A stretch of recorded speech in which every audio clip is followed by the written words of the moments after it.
After emancipation and the conclusion of the Civil War, the Freedmen's Bureau was created to help integrate formerly enslaved persons into American society. It did so in a variety of ways, but with a focus on education and training that aimed to enable African Americans to support themselves and their families and become more productive citizens. However, there was an opposition to the Bureau, both for the perceived wastefulness of some of its programs as well as hardened oppositions to its goals of integrating African Americans. After the Civil War, legal and economic changes paved the way for new political opportunities for free black men.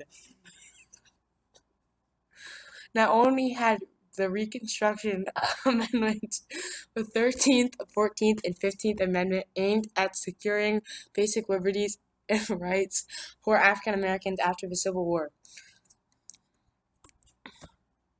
In 1870, the 15th Amendment was ratified and provided constitutional protection for black men's right to vote. Increased political and economic opportunities for freed black men in the South were curtailed by a white supremacy characterized by intimidation and violence.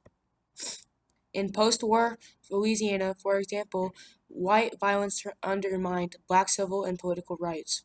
Freedmen's Bureau was a federal agency created in 1865 to provide aid to former slaves, freedmen.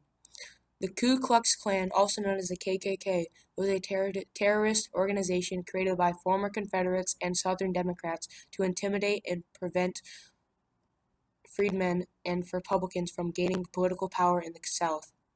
After the war, black civil rights groups proliferated throughout post-war Louisiana, including the Equal Rights League and more than 120 Union League clubs.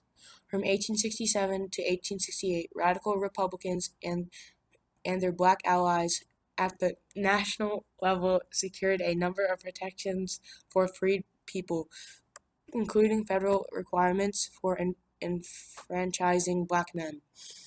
These victories were reflected at the local level. In 1868, Louisiana's state constitutional convention, comprised of roughly equal numbers of black and white delegates, wrote a new constitution including suffrage for black men in order for the state to be readmitted into the Union on the basis of the requirements of the Reconstruction Acts of 1867.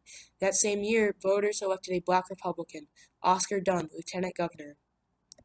That same year, voters elected a black Republican, Oscar Dunn, lieutenant governor. These political victories for the African American spurred the development of a fierce and violent counter-movement along white supremacists, who began organizing into opposition groups. Chief among these groups was the Ku Klux Klan, KKK, formed in Pulaski, Tennessee, in 1865 as a social club for former Confederate soldiers. By 1868, the Klan had evolved into a hooded terrorist organization responsible for murdering thousands of free blacks and white Republican allies. In the period leading up to 1868 presidential election, the Klan's activities expanded across the South using threats of violence, beatings, and worse to intimidate Republican voters.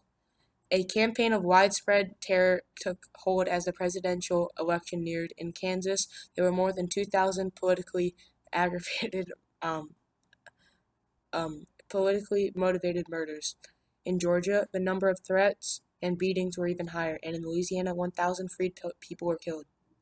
In summary, after emancipation and the conclusion of the Civil War, the Freedmen's Bureau was created to help integrate formerly enslaved persons into American society. However, there was opposition to the Bureau, both for the perceived wastefulness of some of its programs as well as hardened opposition to its goals of integrating African Americans.